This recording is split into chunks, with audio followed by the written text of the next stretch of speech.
American military bases across the Middle East are being abandoned right now, not as part of an orderly withdrawal, not as part of some carefully planned strategic repositioning. They are being evacuated under fire while Iranian drones and missiles arrive in wave after wave that has continued for nearly 2 weeks. For decades, American military power carried an image of total invincibility. The idea was simple. No adversary could directly threaten a U.S. installation. American technology was untouchable. Allies across the world could rely on the American defense umbrella to keep them safe. But that perception is now being challenged, and it is happening in real time.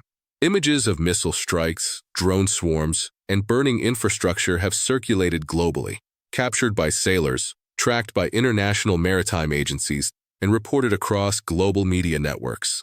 This is not just one isolated incident. What we may be witnessing is a broader shift in how global military power is perceived. While many citizens are being told that everything remains under control, the strategic landscape may already be changing. Imagine hiring a security company to protect your home. They promise the most advanced technology, the fastest response time, and the most capable defense systems available. Then one night, someone breaks in, and instead of responding effectively, the security company cannot even defend its own headquarters. Its alarms malfunction. Its guards scramble for safety. How long would it take before you started questioning whether that security company could protect you?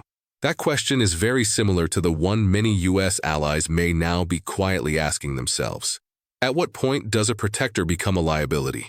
Because the current conflict did not begin with the first Iranian missile strike. The seeds were planted earlier, during a period of major changes inside the U.S. military leadership structure. Several senior officials and experienced commanders left their positions, creating a leadership transition at a moment when tensions in the region were already rising. At the same time, intelligence reports suggested that Israel might be preparing for a potential strike on Iranian targets. There were concerns that such an attack could trigger retaliation not only against Israel, but also against U.S. military assets across the region. The situation was becoming increasingly fragile. In the next few minutes, we will examine what is unfolding across multiple countries, why this conflict escalated so quickly, why some allies are hesitant to become involved, and why the geopolitical world today may already look very different from the one that existed only weeks ago.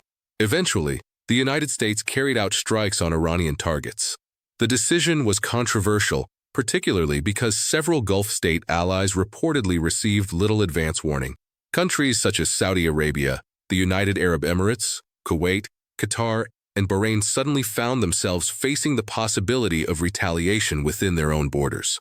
Iran's response came quickly, but instead of launching a single large attack, Iran adopted a decentralized strategy involving multiple fronts and multiple types of weapons: drones, missiles, proxy forces, and maritime attacks. This approach made the conflict much harder to contain.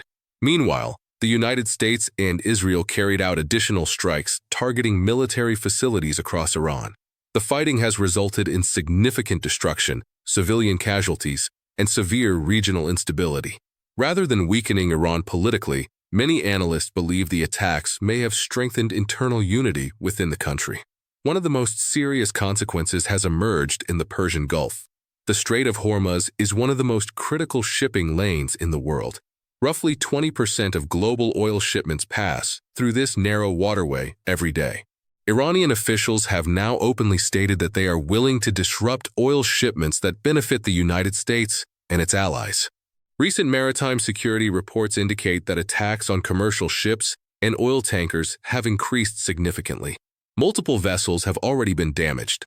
These attacks threaten not another unexpected development in this conflict involves military technology. Iran has increasingly relied on drones and low-cost missile systems.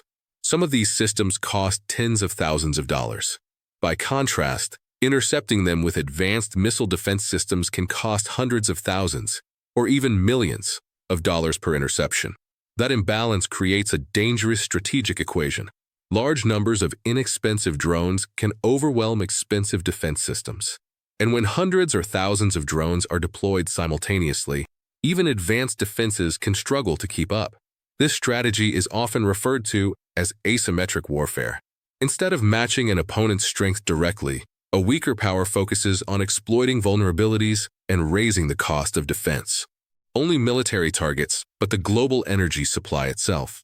And when oil supply becomes unstable, the economic effects spread across the entire world. Fuel prices rise, shipping costs increase, and global markets react immediately. The consequences of this conflict extend far beyond the Middle East. Allies around the world are watching closely. Countries in Europe, countries in the Pacific, countries that rely on American security guarantees. Many of them are now asking a difficult question. If American bases in the Middle East are vulnerable to drone and missile attacks, what would happen in a larger conflict involving a major power? This question is especially important for countries facing regional security threats of their own. If confidence in U.S. protection weakens, those countries may begin developing alternative defense arrangements, new alliances, independent missile programs, and new supply chains that do not rely on existing security structures. Once those changes begin, they can permanently rush diplomatic negotiations, eventually produce a ceasefire. Both sides claim victory. Military activity slows down, but the long-term damage to strategic trust remains. Allies quietly begin adjusting their defense strategies that ape the global balance of power. Looking ahead, analysts generally see three potential paths. Countries begin developing independent security systems. Japan revises defense policy. South Korea strengthens missile defense. European and Middle Eastern nations diversify military partnerships. The world becomes more multipolar, with several power centers instead of one dominant security provider. The most dangerous scenario involves further expansion of the conflict. Shipping lanes such as the Red Sea could become targets. Energy prices could surge dramatically. Multiple geopolitical crises could unfold simultaneously. In such a situation, global stability could be severely tested. Military power is not defined only by advanced weapons or large defense budgets. It also depends on strategy, leadership, and coordination. Even the most powerful military systems can struggle when confronted with new forms of warfare. The events unfolding now may reshape how countries think about security for decades to come. Governments, military planners, and economic leaders around the world are studying these developments carefully, because the decisions made during this conflict may influence global politics long after the fighting ends. So the question remains, did this crisis reveal a deeper vulnerability in the global security system, or is it simply a temporary shock in a much longer geopolitical struggle? The answer will likely determine the shape of the international order for years to come. Let me know what you think in the comments. And if you want more deep dive analysis on global conflicts, geopolitics, and international security, make sure to subscribe, because the next chapter of this story may arrive sooner than anyone expects.